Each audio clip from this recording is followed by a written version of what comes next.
I'm making this video. This goes out to us black people as a whole. I'm making this video to you guys. Now, everybody had a bad history. Okay? Everybody had a bad history. You know, black people had bad history, white people had bad history, Asian people had bad history. We all had bad histories or whatever. 400, 600 years ago. We had bad history. People been sold off to they people and farmlands and traded. And we had a bad history. We all have, okay? Now, the reason why I'm doing this because I made a video about Chris Hodges. Okay? Chris Hodges is a former NBA player that used to play with Chicago Bulls. And he's in his 60s and he saw a lot of racism. Okay? I saw a lot of racism when he was a kid. And I put it like this, and he brought this shit up on the forefront of the NBA. Now, Michael Jordan, Scottie Pippen, and them pretty much warned them because he tried to sign a petition that, hey man, we need to be, as, black people as a whole. And, think about it, Michael Jordan, you're a big figure, so a lot of people gonna believe in you and trust you and like that or whatever. And Michael Jordan was against it. He said, no, that's not what I'm gonna do. Scottie Pippen, no, that's not what I'm gonna do. So Chris Hodges decided he wanted to go on here and wear a African dashiki. And he wore, like that Muslim, all white dashiki and shit like that. So he played on the court with, with the president and everything like that. And the president was against what he said in his letter. He had a letter of, a lot of, racial depression and shit like that. And the president at the time was George Bush Sr. A lot of those remember he was head of CIA. He was doing his thing or whatever. So at that right around the time before he became president, like in the 70s and the 80s and shit like that, before he became president, when he took over from Ronald Reagan. So when he started bringing what we went through in 1960s to 1992, 91, 92, that was against it. And and the wrong ears heard it in the NBA, like David Stern at the time. Which is the commissioner of the NBA at the time. So they pretty much blackballed him for playing for any team, any endorsement deal, things of that nature. So he actually fucked up his own bag. He fucked up his money himself. And years later, he was on the podcast with Matt Barnes and Captain Jack. Captain Jack is Steven Jackson. And he pretty much said this. He said, man, I felt like when I was shooting around with the president and stuff like that on the court, that, right there kind of messed up, that cost me $50 million. That incident right there, but I see it, that cost me my money. And I kind of looked at him like, so I couldn't be sad for him, but I was kind of looking like this.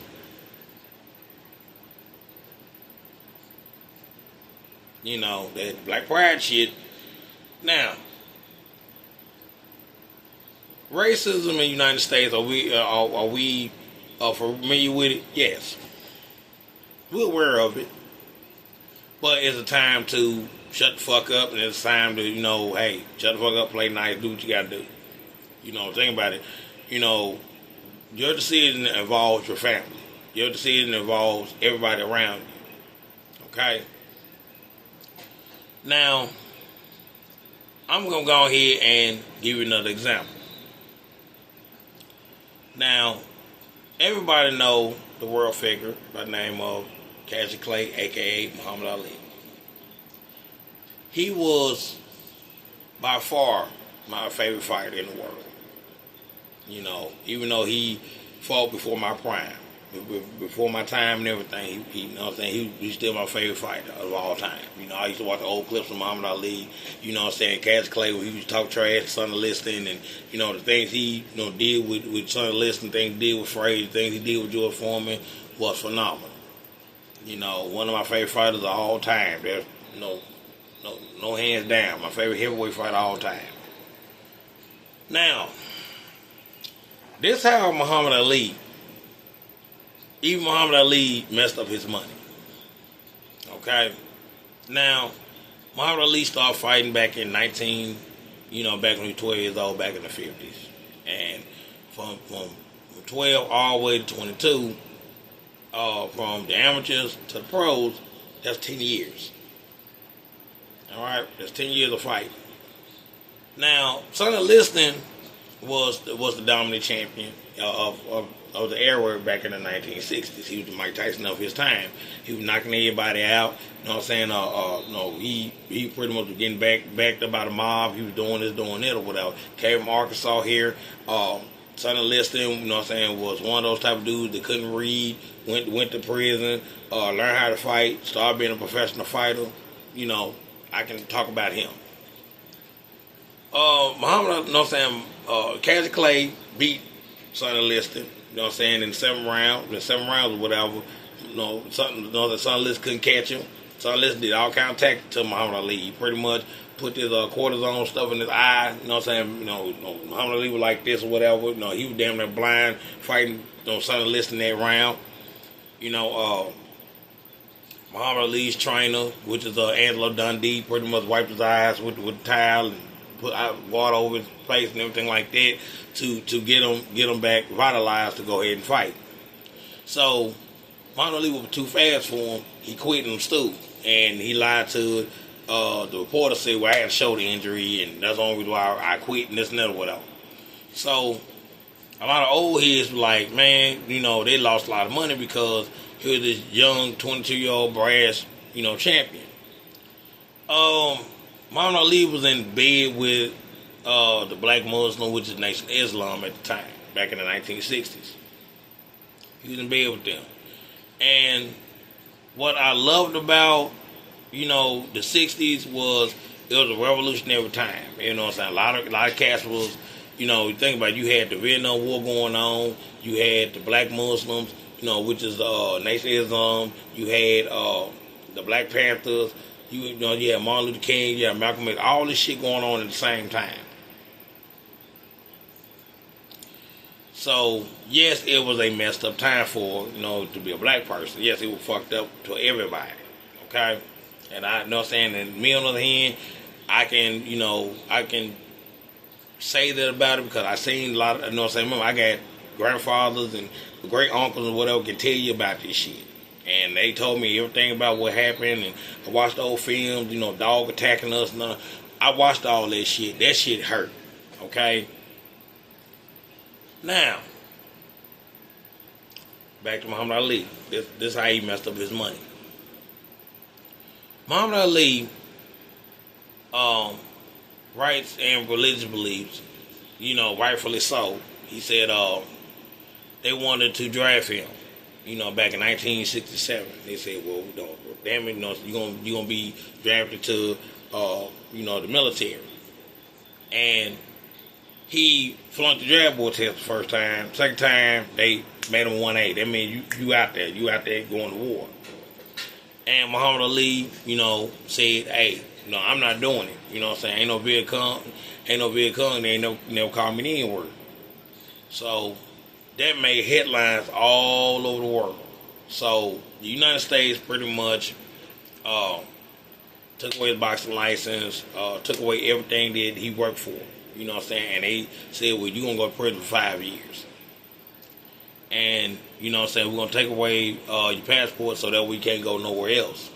So a 3.5-year layoff, Muhammad Ali was going through shit. And they said, "Well, Muhammad Ali never complained." No, he didn't complain on that point. He stood on what his beliefs was, but not with his own people. And I'm talking about the Nation of Islam. At that time, Nation of Islam was ran by Muhammad, Elijah Muhammad. Elijah Muhammad, uh, the running story around town that Elijah Muhammad had sex with six underage girls and had his kids, by some of those women. So we got back to Muhammad. So we got back to Malcolm X. Malcolm X was like totally against it, and they suspended him for what he said and all this other stuff, and and the Birmingham situation, and all this other stuff. So Muhammad Ali, stood by, left Malcolm X alone and stood by Elijah Muhammad. I said you shouldn't quarrel with Elijah Muhammad, this and that. So they separated from each other. Muhammad Ali was he didn't fight for 3 years. Remember, at this time, Malcolm X died. Malcolm X died in 1965. A year later, after Muhammad Ali won the title, and he got away from Malcolm X. Malcolm X and him were very close. It was hard for him to break up from him. So when he stood with Elijah Muhammad and they took away his boxing license, they took away his boxing license, I remember Joe Frazier just won the title. The title they put together, the New York title, and they took away it. So once they did that, Joe Frazier was talking to Howard Cosell. Muhammad Ali got on the phone and said, "Hey, I will fight Joe Frazier anywhere, anytime. I'll fight him in the phone booth if I wasn't broke, I still would." Now remember, I just told you he's with Nation of Islam at the time. They got back to Elijah Muhammad about him being broke. Herbert Muhammad was Muhammad Ali's manager. And it got back to Herbert Muhammad and said, "Hey, you need to go on here and suspend him. Talk too damn much." So, this man broke and suspended. Then, what was saving grace about Muhammad Ali was he finally, he went to the, if finally, his case at the time, Charles Estridge, which is his lawyer, went in here and fought for him and to go to the Supreme Court. He took everything he had to go to the Supreme Court. And he was in a grocery store. This is the original story. He was in a grocery store, and it was a grocery store said, "Hey man, you're free from all your charges." What? Are you serious? Yeah, man. They said, man, no, they said, 5 to 4, 4 to 3, whatever like that, man. Unanimously, you got the shit back and everything like that. So that right there freed him up. And as soon as he fought Quarry, him and Joe Frazier, had an agreement, just like Cassine and the Ali story, which was when Will Smith played him, whatever. And Joe Frazier pretty much said, "Hey man, you get Corey in the ring, you beat Corey, I'm gonna get you in the ring, kick your ass." And that's actually happened between the two. So Muhammad Ali said, "You know what? I can respect that because I know I'm the real champion. I'm the lineal champion, and I have never been beaten in the ring. I've been, my belt been took it from me, but I never got a chance to get it back, and this and that, whatever. I never got beaten in the ring." So, Joe Frazier was considered the email champion. It was like, you had to get you had to get a vacant title and then fight Jimmy Ellis to, make that into the world's title. So, just imagine, Muhammad Ali said what he said, fucked up his bag about, hey, I'm not going to, murdered innocent poor people like that or whatever in the United States at the time, which was very, very racist, was very, very controversial, was very, very this and that, and that happened. The tip of the tongue fucked up his money. He was like, "Well, I ain't fucked up about my money, long the people still with me." And then when he said what he said about Joe Frazier about, I don't know, if I wasn't broke, I'll fight him in the phone booth. That right there made them turn. That they turned on Muhammad Ali when he said that shit. Oh, you broke? Don't tell no motherfucker you broke. And then when he beat Corey, and he was up for Ken Norton and Joe Frazier. That's when a lot of them wanted to be his friend all over again. Hey man, what's going on with it, man? You know what I'm saying? And it was like, you know what? I love your father. I love the nation, but it don't own me. And Herbert said, "Well, I begged my father to uplift your suspension." He said, "Hey, I never stopped being a Muslim.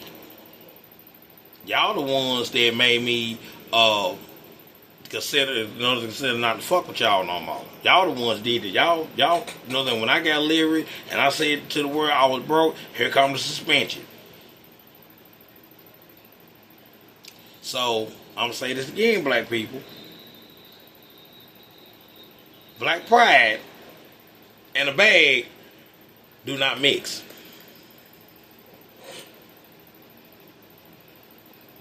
Okay? Because how many times we have a celebrity, we have a celebrity came from the same neighborhood, and they get to a point that they like, well, you know what, I have to move from my neighborhood because, hey, there's some jealous cats out there that will liable to rob me or jump on me and this and that because they're not where I'm at. You know what I'm saying? And we call them, "Oh man, y'all, you betraying us, man, or you leaving the tribe, man, you ain't shit, da da da da." You know what? Fuck y'all. I got a bag now. I don't fucking need y'all to build me down, break me down to make nothing. Long we in the same situation, we cool. But once I elevate from that situation, you don't be friends with me no more. You don't need motherfuckers like that. Fuck them. That's how I look at them. You don't need nobody like that that's gonna keep you fucking down. Now I remember that motherfucker. Hey, we used to smoke weed together. You gonna sit there and you fucking with them people and you know what? Fuck you. You stay in your situation. I ain't gotta be in your situation. There's people out there like that. I'm talking, you know what I'm saying? I'm not talking about people that help you get what you gonna get, help you get what you get, like your friends, like your real friends and family, happy for you, whatever like that. And if they need to start a money to go ahead and start a business, and you give it to them, and they pretty much thank you for it, that's different. But the ones that use that, you Uncle Tom, man, you just gonna sit there and just walk away from us and fuck them. They ain't nothing but a guilt trip to keep you there so that way they can get whatever they want out of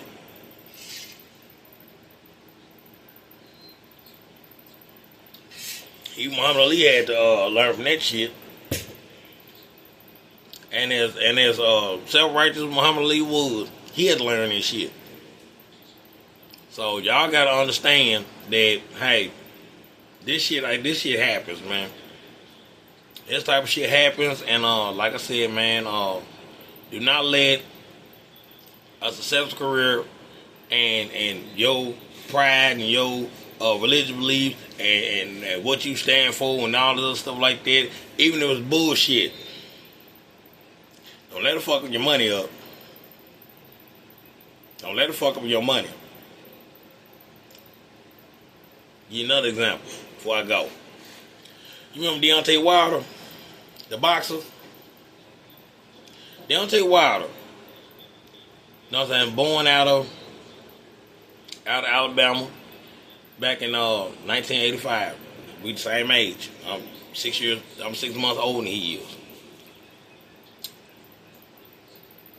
He started out boxing at 20 because he wanted to go ahead and have a better life with himself with his daughter, because his daughter was suffering from spinal bifida. He ended up, going to the Olympics. You know what I'm saying? Made the Olympic team, won a bronze medal, which is third place. That right there made him into the Bronze Bomber. That's what his character is.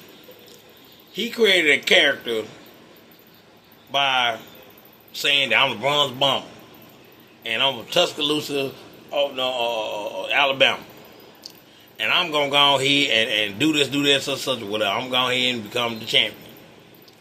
So he was the WBC champion 5 years later. He started out in 2008, and then by the time 2013, when 2014 happened, he was the WBC champion. Doubt me now, goddamn, doubt me now. 2013, WBC champion. So, what started Deontay Wilder, stupid ass, was a lot of cats that was on social media was called the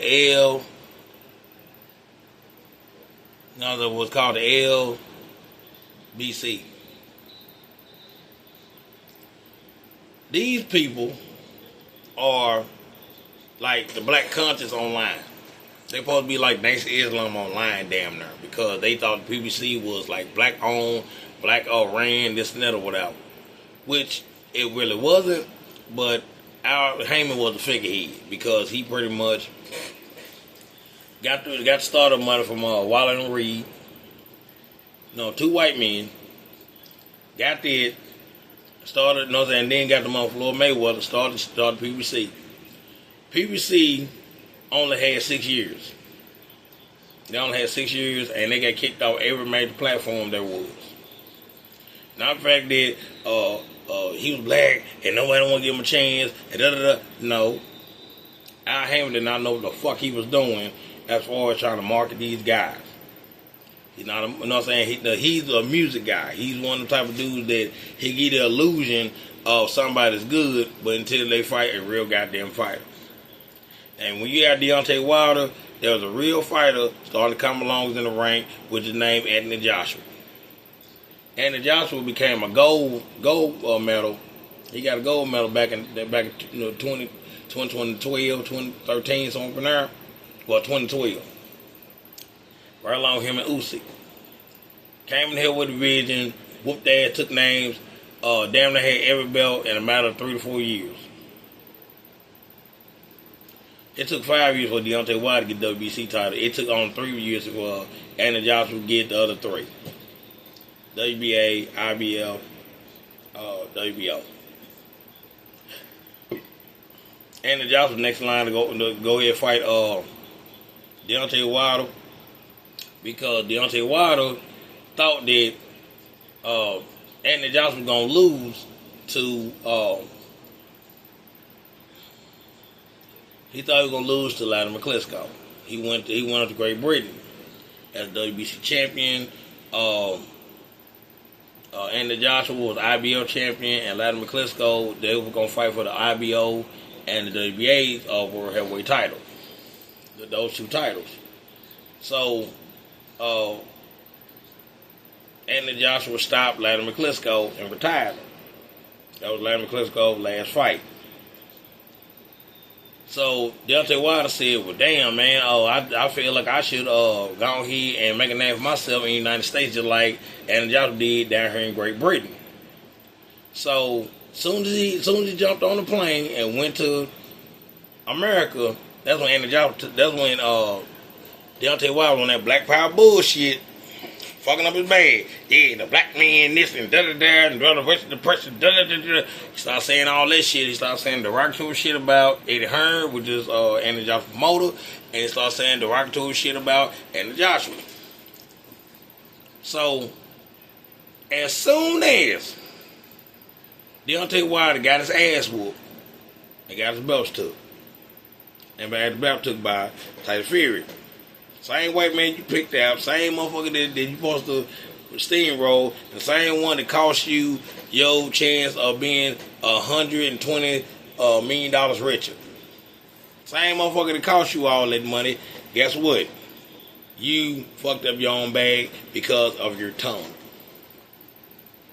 Your decision making and your tongue. And your pride, your black power pride bullshit. And the LBC, you know what I'm saying, that used to fuck with you, them motherfuckers got to a point that them motherfuckers started backing off you. They said you hit your girlfriend or that shit. The other one on social media talking about him and his baby mama got to fighting. He hit his girlfriend. He beating up bitches. He doing this, doing that, and you know what I'm saying, he taking ayahuasca and losing fights on left and right. Now ain't nothing. Now ain't nobody trying to fuck with his ass no more. Like I said, do not let your black pride fuck up your bag. It's your boy Tommy getting off.